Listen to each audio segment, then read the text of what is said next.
Okay, we're back on. That way I don't have to and sync. I just stopped the recording just so you know.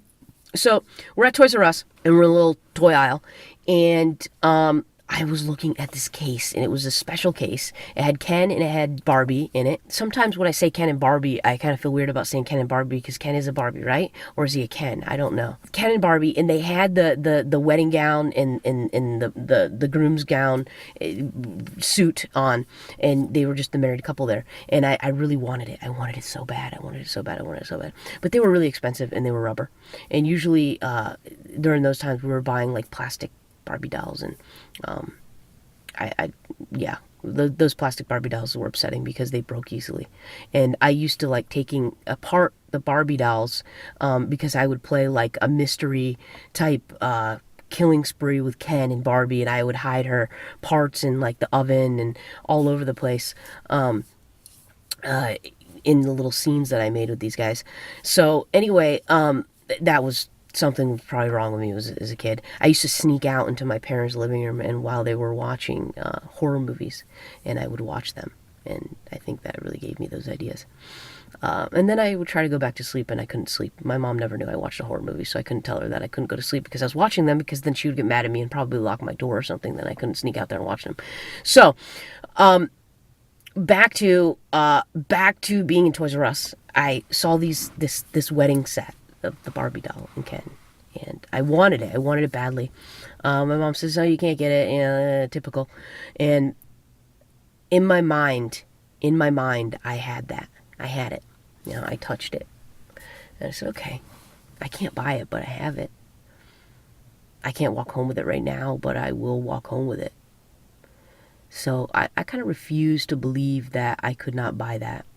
I walked out of that store that day with the Ken and the Barbie. And I took it everywhere I went. It was everywhere with me. Everywhere. I mean, it was in the car with me.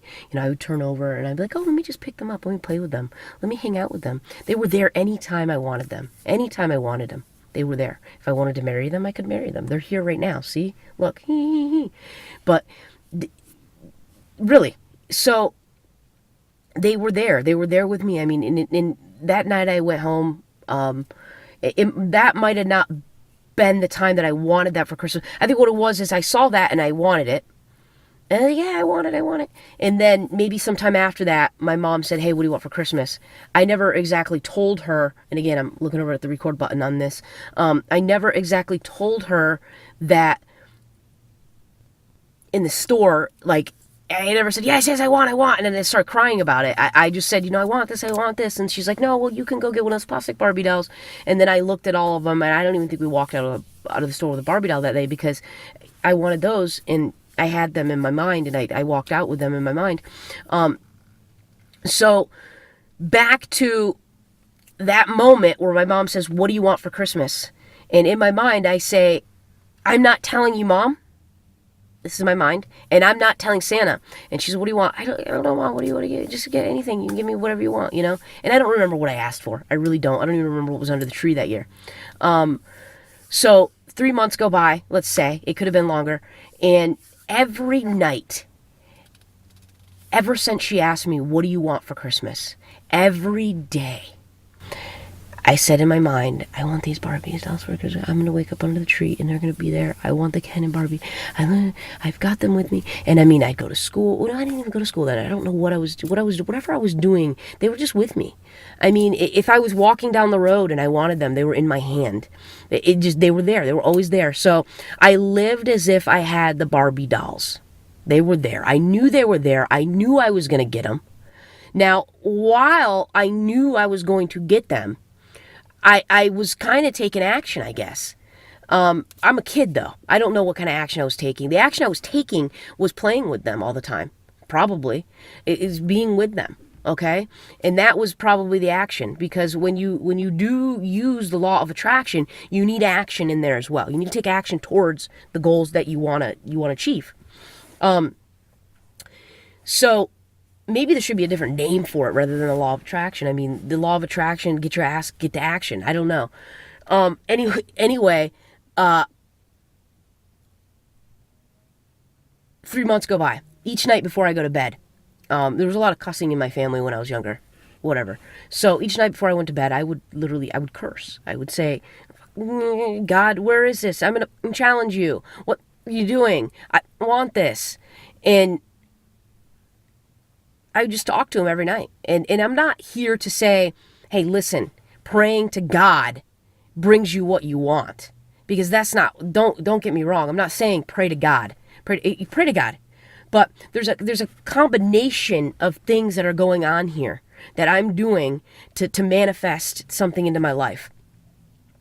So each night I would diligently talk to the universe. Now these days I say the universe. It's a whole different topic. Each night I'd play with the dolls. I'd have them. Great, got them. They're sleeping with me. La la la. Great. It's so much fun, and I was so happy about it. Each night I was just choking. Each night,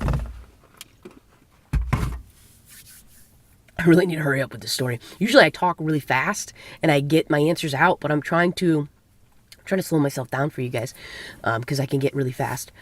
So, I'm praying to God.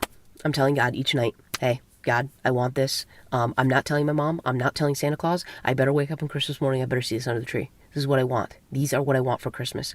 And if I don't get them for Christmas, I know that you're not real. That's it. It's that simple. So Jesus, tell God that I want this. I want it. I really want this for Christmas. And it's mine. I have it. It's mine. I have them. So I have them. And, of course, Christmas comes around. And guess what? Guess what? It's not under the fucking tree. No, it's not. It's not under the tree. So I wake up Christmas morning and I am so confident. I am so confident. And I wake up and the first thing I say to God is, my present better be under the tree or you're not real. I get up, I go under the tree, I scan all the presents, and there's not a damn present under the tree that looks like that. So I'm immediately a little discouraged. I don't even remember what presents I opened. Started opening and nothing really mattered. Everything was great. I loved my Christmas. I loved the gifts that I got. It was fun, but there was a part of me that was just kind of crushed. There was a part of me that was crushed, but that part of me didn't give up. That part of me said, you know what, Tasha? God didn't give it to you right now. That's fine. Maybe you should have told your mom. Maybe you should have told Santa, but I'm not saying anything. It's okay, God. I'll get it. I have it still. So in my mind, I moved forward and I still had these Barbie dolls. I mean, I was playing with them for 3 months already. Why am I going to give up on that thought? Why am I going to give up on that idea? And this is where a lot of people do is they give up on these dreams. Now, as a side note, I've had things come into my life, visions, things I've wanted, things I've spoke, specific people, mind you, specific people, almost. That's pretty crazy. So if these things, and it's all been different. Like it can take a minute, it can take 10 minutes, it could take 2 years, it could take 5 years. 5 years. The longest that I can consciously think has been 5 years for me. 5 years that it's taken something. Now, that's there might be more because I have to go back. Come on, get some light on the subject. I've got to go back to a lot of my writings. Like I used to write a lot. And I got a lot of my writings that I think I need to go back and look at. Which one's better? Let's turn that one off. Or this one, then that one. So there's a lot of writings that I need to go back and look at from years ago that might tell another story about some other things that I manifested, but that's not the point. The point is back to Christmas. I wake up, it's not under the tree. Okay, it's fine. Move on. And I told you what I did. I still had it. So I had fun Christmas that day. That was great. Well, about 2 weeks go by. And what's happening now is my stepfather and his mother, they lived in a trailer park and they loved utilizing ice resources. Okay. And living in a trailer park has nothing to do with utilizing resources. I'm just giving you an idea that we lived in a trailer park. We lived in a trailer park then too. No, we didn't. We lived in a house down the road from a trailer park, which later then we turned to living in the trailer park. But, people that live in trailer parks are really resourceful. Hey, what can I say? I'm not saying anything else other than that. And what we did was we went kind of like dumpster diving, basically. It was that time of year. They were cleaning out, houses were cleaning out all their shit and they were throwing it away. And we were driving over to people's houses and going through their garbage and shoving it in the car and, whatever, just like students. The students leave during the summer. So, my first experience of dumpster diving type stuff. So, what we do is we go to this neighborhood. It's a middle class neighborhood. It's a little after Christmas. It looks like people have thrown out all their old stuff to kind of bring the new stuff in for Christmas. And we drive through this neighborhood, and I don't know what the heck is going on. I don't know what we're doing. I just know that everybody's excited in the car, and I'm a little kid. I probably think I have a book in my lap. I don't even know what I'm doing. And I was in my own little world too a lot. When I was younger, I was a loner. And I was alone a lot everywhere I went. And this, I loved it. I loved it. I loved it. I loved it. And I'm very lucky to have the mother that I had, because she allowed that. She allowed me to find myself at a very, very young age. And I don't think she did it purposely. She just didn't know. She didn't know what was going on. It was just like, okay, there's Tasha. Great, Tasha exists. Tasha's Tasha. So Tasha finds her own way. And I love you, Mom. My mom's my best friend. The end of story. I don't care what happened. Okay, so here we go. Back to this story. So now, where are we? Okay, yeah. So we're going dumpster diving. We're in this neighborhood. We drive up to a house. It's a middle class neighborhood. It's actually a pretty large house. It probably wasn't as large as I see it in my mind now because it was very small then. But we roll up into this neighborhood. This house, this family, they're eating, and I can see them eating through the window. I specifically remember a little boy. He looked like he was in a sweater, and they're eating, and we roll up, and they get out and they go through the garbage. And I was in the car, and I was looking out the window, and I was like, why are we going through garbage? Why are we going through garbage? There's a family eating. I can see them in the window. And you guys are going through their garbage. What are we doing? Nobody prepared me for this. Nobody prepared me that we're going through garbage. I didn't understand this. Nobody said, hey, Tasha, we're going to go pick through garbage and we're going to be happy about it. I didn't know what was going on. So everybody's grabbing shit, putting it in the trunk. I'm in the car and I'm like, what's going on? What's going on? What? I'm not getting out of the car. I'm not going through the family's garbage. I want to be inside eating with these kids. I don't want to be out here looking at you guys go through garbage. I'm ashamed. So I was really ashamed. Well, we go down to another house. And I'm sitting there and I'm still trying to figure all this out. I'm like, why are we doing this? Why is the family so happy and they're grabbing stuff of other people's and it's in their garbage and they're putting it in the trunk?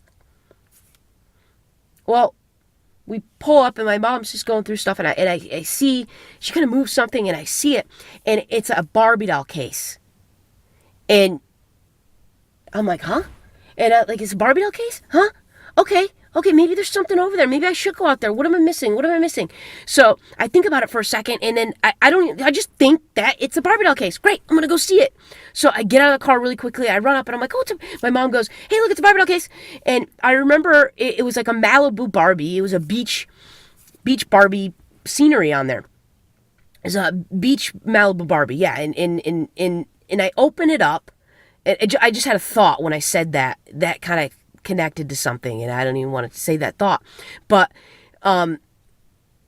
so sorry. I was correlating something. So I open it up, and it's the Ken and Barbie with the gown on. Okay, I'm not fucking lying.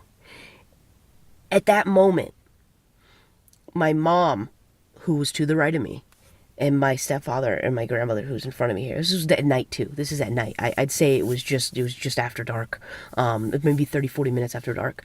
I'm holding this case and my mom says, oh great, you got Barbies. Great, good. And she's just having fun, doing what she's doing.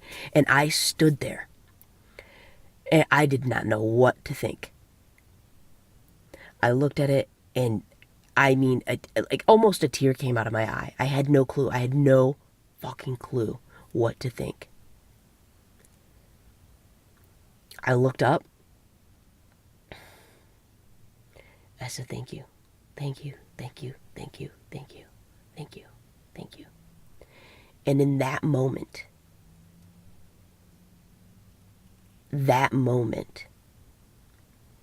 I realized that this was alive.